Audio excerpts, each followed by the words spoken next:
जरवार मां इमामुद्दीन बोज़दार जी रिपोर्ट मुताबिक़ तालीम खाते जी पत वाइकी थी पई। 300 शागिर्दनि लाइ 2 उस्ताद मुक़रर, शागिर्द पट ते पढ़ण ते मजबूर। ॻोठ कमाल खान मशहूरी जे प्राइमरी स्कूल में उस्तादनि ऐं फर्नीचर जी खोट ख़िलाफ़ शागिर्दनि ऐं ॻोठाणनि जो एहतिजाज। शागिर्दनि ऐं ॻोठाणनि फ़क़ीर मंज़ूर अहमद ख़ान, कासिर नवाज़ ऐं ॿियनि मुज़ाहिरो कंदे मीडिया अॾो दाहींदे चयो त 300 स्कूल में शागिर्द आहिनि, उस्तादनि जो तइदाद आहे, जॾहिं त शागिर्द पट ते वेही पढ़ण ते मजबूर आहिनि।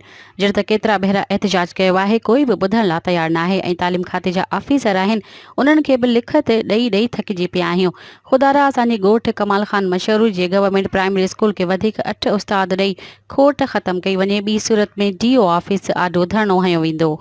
KG खां 5 ताईं 350 छोकिरा आहिनि ऐं असांखे उस्ताद 8 खपनि ऐं असांजो स्कूल असां एहतिजाज बि कयो आहे। उन जे बावजूदि असां मुसलसल मां पाण DO ऑफिस वियो आहियां, उते एप्लीकेशन ॾिनियूं। उन्हनि पहिरियों त इहो सबबु ॼाणायो त बाबा असां वटि उस्ताद जी खोट आहे। उन खां बाद में जॾहिं उस्ताद भर्ती थिया हुआ, असांजा कचे ताईं वठी 5 ताईं 300 छोकिरा आहिनि, असांखे उस्ताद खपनि, असांखे 8 उस्ताद ॾियो।